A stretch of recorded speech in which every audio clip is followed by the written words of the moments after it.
はい、久しぶりに現場やってるんですけど、楽しいですね。はい。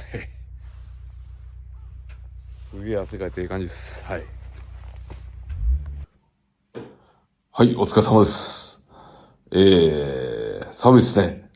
本日は、午前中木材を運ぶをして、昼からは、